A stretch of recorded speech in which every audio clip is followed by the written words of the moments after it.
Hello student. तो इस video में हम देखेंगे फिजिक्स क्लास 11 यानी क्लास 11 का फिजिक्स हम देखेंगे, जिसमें हम देखेंगे अध्याय 4 समतल में गति, मोशन इन अ प्लेन। और इस वीडियो में हम जानेंगे ये समतल में गति का पार्ट 2 वीडियो है, यानी दूसरा वीडियो है।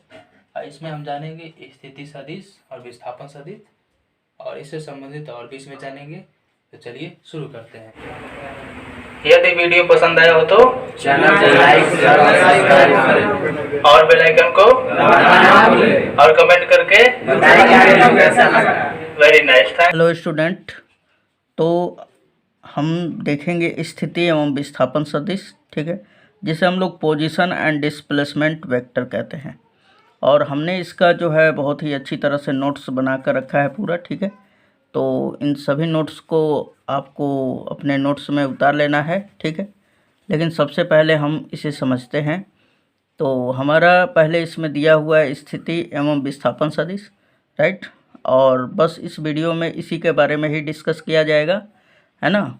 और ये जो है हमारा मोशन इन अ प्लेन का पार्ट 2 है, राइट।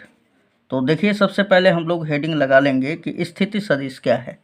तो स्थिति सदिश को समझने के लिए सबसे पहले हम लोग देख लें कि यहाँ पे हम रफ साइड में आपको समझा देते हैं, उसके बाद फिर उस पर चलते हैं हम लोग, है ना। तो हमने बोला यहाँ पर कि जैसे कि हम लोग यहाँ पे ले लिए, है ना, हमने कोई समतल में एक्स एक्सिस और वाई एक्सिस ड्रा करने के बारे में सोचा, ठीक है। तो सबसे पहले हमारा ये जो लाइनिंग है ये एक्स अक्ष को प्रदर्शित करता है हमारा, जैसा कि हमने यहाँ पे लिख दिया, ठीक है। और ये वाला जो है ये वाला ये वाई एक्सिस को प्रदर्शित करता है, जैसा कि आप देख पा रहे हैं। और मान लेते हैं कि ये हमारा जहाँ दोनों एक्स एक्सिस और वाई एक्सिस जहाँ एक दूसरे को प्रतिच्छेद करते हैं, इसको हम लोग मान लेते हैं मूल बिंदु ओ, राइट। और हमने बोला कि किसी कण का जो है या पिंड का मान लेते हैं कि स्थिति है उसका यहाँ पर, ठीक। और इस बिंदु का नाम दे देते हैं हम लोग पी। तो जब हम पूछे आपसे कि इसका स्थिति बताइए, तो आप क्या बताइएगा। अब इसका हम लोग बात कर रहे हैं कि स्थिति सदिश क्या होगा, है ना। तो स्थिति तो इसका बिंदु पी हो गया, है ना, यही वाला हो गया। तो अब आपको क्या करना पड़ेगा, इसका स्थिति बताना होगा। तो आप देखेंगे कि एक्स एक्सिस पर ये बिंदु कितना दूर पे है, फिर वाई एक्सिस पर कितना दूर पे है, और उस प्रकार यहाँ पे बिंदु पी पर एक्स कॉमा वाई लिख सकते हैं। तो ये इसका स्थिति बता देगा, राइट। अब हमें बताना है यहाँ पर, चूँकि स्थिति सदिश के बारे में हमें बताना है ना। तो किसी भी वस्तु का या पिंड का स्थिति बताने के लिए हम उसके मूल बिंदु से मापते हैं कि वो कितना दूर है, ठीक है।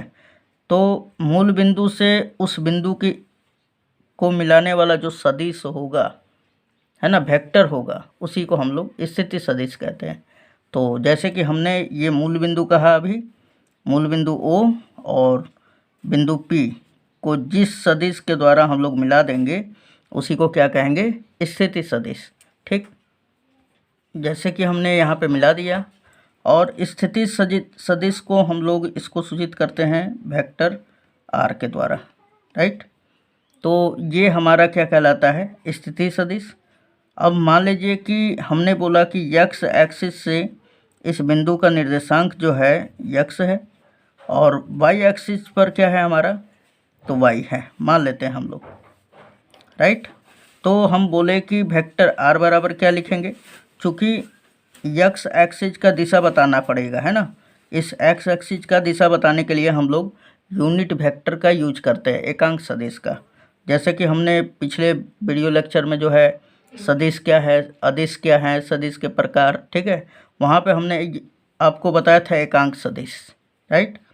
तो एकांक सदिश जो होता है उसका कोई जो मान होता है केवल एक होता है, ठीक है, और उसका यूज केवल दिशा बताने के लिए होता है। तो यहाँ पे हम एक्स एक्सिस का दिशा बताने के लिए आई कैप का यूज करेंगे, और वाई एक्सिस का दिशा बताने के लिए जे कैप का, राइट। तब वेक्टर आर बराबर क्या हो जाएगा हमारा, तब वेक्टर आर बराबर एक्स आई कैप प्लस वाई जे कैप हो जाएगा, जैसा कि आप देख पा रहे हैं। ठीक है, अब मैं पूछूं कि इसका परिमाण क्या होगा, है ना, या मापांक क्या होगा इसका। तो परिमाण या मापांक आप जानते हैं कि मॉडुलस के अंदर रहता है, उसे हम लोग मापांक कहते हैं, है ना, जैसा कि आप देख पा रहे हैं। तो यहाँ पर ये जो मॉडुलस ऑफ वेक्टर आर देख रहे हैं आप, ये वेक्टर आर का परिमाण है। ठीक है, तो vector modulus of vector R बराबर क्या होगा, तो √x² प्लस y², है ना, जैसा कि यहाँ पे दिखाई दे रहा है आपको, राइट। तो अब यहाँ पर आप स्थिति सदिश के बारे में पूरा का पूरा समझ गए होंगे। तो चलिए अब इसे लैंग्वेज के रूप में कैसे लिखना है कि भाई स्थिति सदिश क्या होता है या पोजीशन वेक्टर क्या होता है। ठीक है, तो इसका परिभाषा देखते हैं अब हम लोग। तो यहाँ पर देख सकते हैं आप कि स्थिति सदिश क्या है। तो मूल बिंदु से, यानी ये मूल बिंदु हो गया हमारा, ये एक्स एक्सिस और ये वाई एक्सिस, ये हमारा क्या है, मूल बिंदु ओ है, राइट। तो वही बोल रहे हैं यहाँ पर कि मूल बिंदु से किसी क्षण यानी किसी समय किसी कण की स्थिति तक खींचा गया सदिश। मान लीजिए कि कोई कण है हमारा, है ना, बिंदु P पर, और उसके स्थिति तक खींचा गया सदिश, ये जो आप देख रहे हैं वेक्टर आर, है ना, स्थिति सदिश कहलाता है। बहुत ही आसान परिभाषा है, राइट। तो फिर से हम दोहरा दें कि मूल बिंदु से किसी क्षण या किसी समय किसी कण की स्थिति तक खींचा गया सदिश जो होता है स्थिति सदिश कहलाता है, राइट। अब देखिए यहाँ पर कि स्थिति सदिश को कौन सा सूचित करेगा, कौन सूचित करेगा, तो ये OP जो है वेक्टर, ये क्या करेगा, स्थिति सदिश को बताएगा, है ना, इस बिंदु P का स्थिति को बताएगा। कौन सदिश, तो वेक्टर R, राइट। तो यहाँ पे हमने लिख दिया है कि यहाँ OP वेक्टर यानी वेक्टर OP या आप सदिश OP पढ़ सकते हैं, ना, बराबर होगा स्थिति सदिश। ये किसके बराबर होगा, स्थिति सदिश के, यानी स्थिति सदिश को ये वाला सदिश सूचित कर रहा है, राइट। या आप OP को ही क्या लिख सकते हैं, वेक्टर R। तो वेक्टर R बराबर क्या हो जाएगा, हमने बताया था वहाँ पर xi प्लस yj, है ना। अब यहाँ पे हमने और भी लिख दिया है कि R का मापांक क्या होगा या परिमाण क्या होगा। तो यहाँ पे आप देख सकते हैं कि R का मापांक मॉडुलस ऑफ वेक्टर R कहलाएगा, है ना, = √x² प्लस y²। चलिए, तो उसके बाद तो आपको समझ में ये सारा का सारा आ गया होगा, तो इसका आप नोट्स बनाइएगा बढ़िया से। अब देखते हैं हम लोग कि विस्थापन सदिश क्या है। क्या आप समझेंगे विस्थापन सदिश, राइट। तो चलिए विस्थापन सदिश देख लेते हैं। तो अब हम लोग देखेंगे विस्थापन सदिश, जिसे हम लोग कहते हैं डिस्प्लेसमेंट वेक्टर, राइट। अब देखिए दोस्तों कि सबसे पहले हम बता दें आपको कि विस्थापन सदिश क्या होता है। तो उसके लिए सबसे पहले मैं एक चतुर्थांश खींचूंगा, जैसा कि आप देख पा रहे हैं, ठीक। अब उसके बाद हमने बोला कि कोई कण जो है बिंदु P पे था, सबसे पहले इस बिंदु P पे हम नाम दे देते हैं, ठीक है।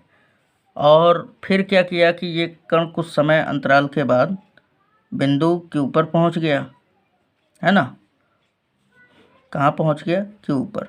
तो जब ये कण बिंदु P पर था तब इसका स्थिति सदिश क्या था, मैं मान लिया कि R1 था, राइट। जैसा कि आप यहाँ पे देख पा रहे हैं, इसको हम क्या दे देते हैं नाम, R1 वेक्टर, राइट। अब उसके बाद जब बिंदु Q पे गया तब इसका मूल बिंदु से स्थिति मान लेते हैं कि वेक्टर R2 था। तो यहाँ पे आप देख सकते हैं, और इसका नाम दे देते हैं हम लोग वेक्टर R2, राइट। अब यहाँ पर ध्यान दीजिएगा कि सबसे पहले तो यहाँ पे विस्थापन सदिश का बात हो रहा है। तो विस्थापन का क्या परिभाषा हमने बताया था कि किसी भी वस्तु की अंतिम स्थिति तथा प्रारंभिक स्थिति के बीच की न्यूनतम दूरी को विस्थापन कहते हैं, राइट। उसी तरह ये भी होता है कि विस्थापन सदिश क्या है।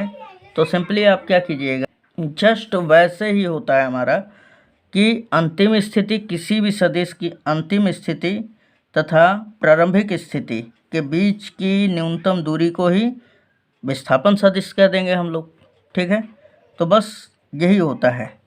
तो ये विस्थापन सदिश क्या हो जाएगा हमारा, तो बिंदु P पे था, Q तक पहुंच गया, तो हमारा विस्थापन सदिश क्या हो जाएगा, इस तरह आएगा, है ना। तो इसको हम लोग मिला देते हैं।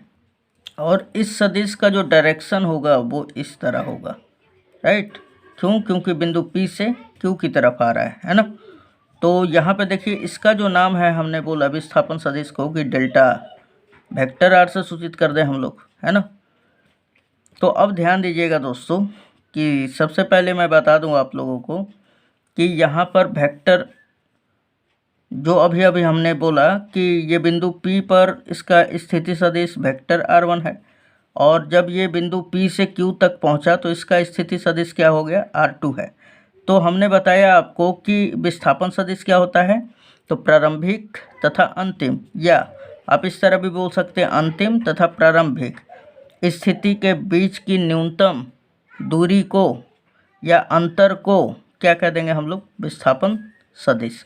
अर्थात कहने का मतलब है कि डेल्टा आर बराबर डेल्टा आर वेक्टर या डेल्टा, या आप इस तरह कह सकते हैं कि वेक्टर डेल्टा आर बराबर हो जाएगा।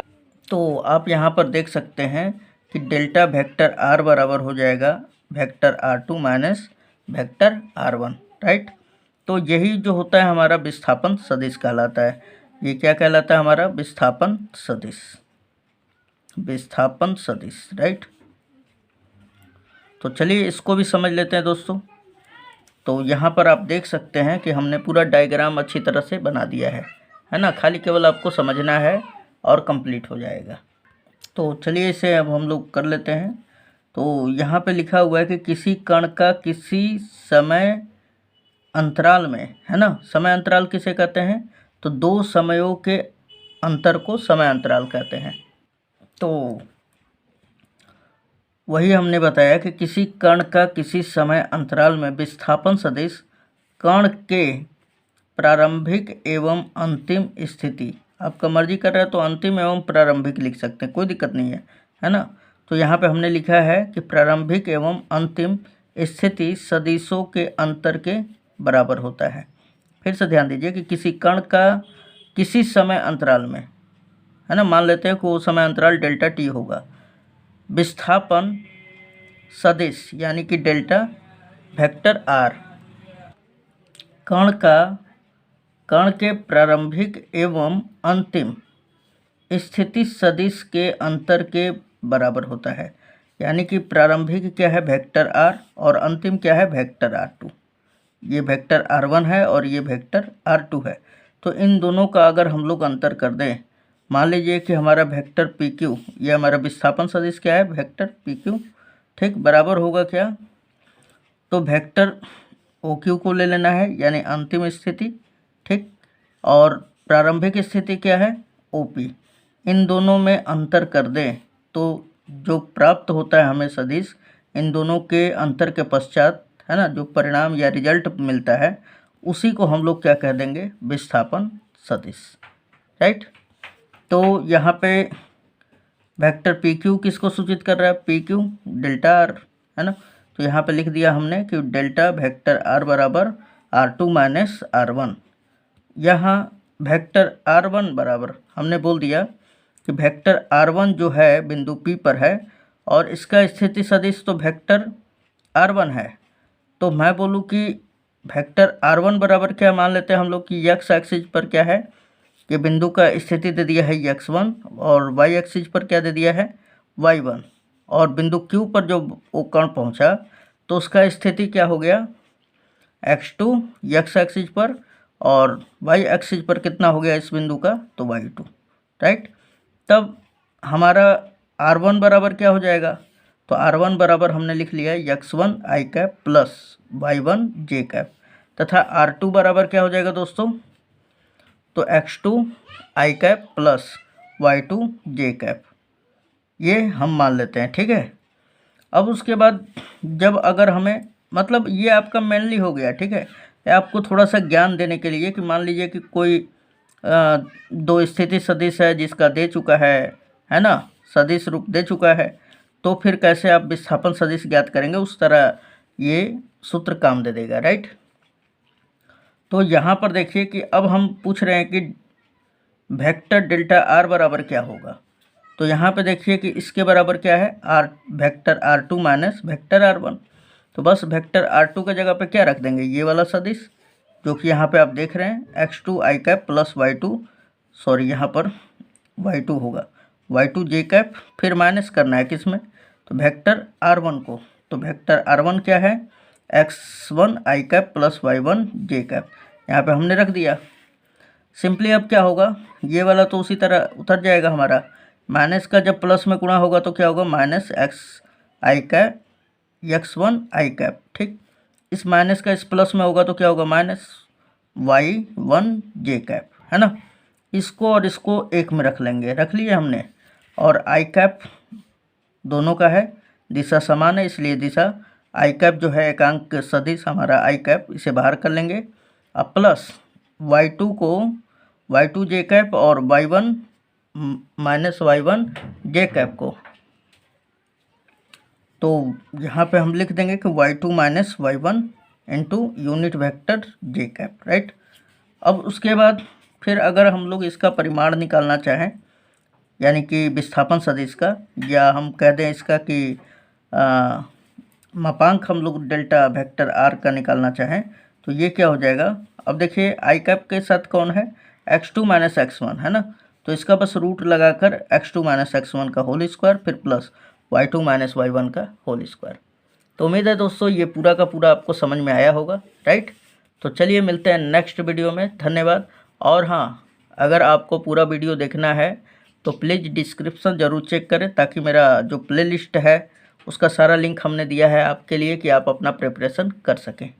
तो चलिए मिलते हैं नेक्स्ट वीडियो में, धन्यवाद। और हाँ, एक बात और दोस्तों, केमिस्ट्री का भी वीडियो पूरा एकदम हमारे प्लेलिस्ट में पड़ा हुआ है ना। तो आप फिजिक्स और केमिस्ट्री दोनों का प्रिपरेशन कर सकते हैं।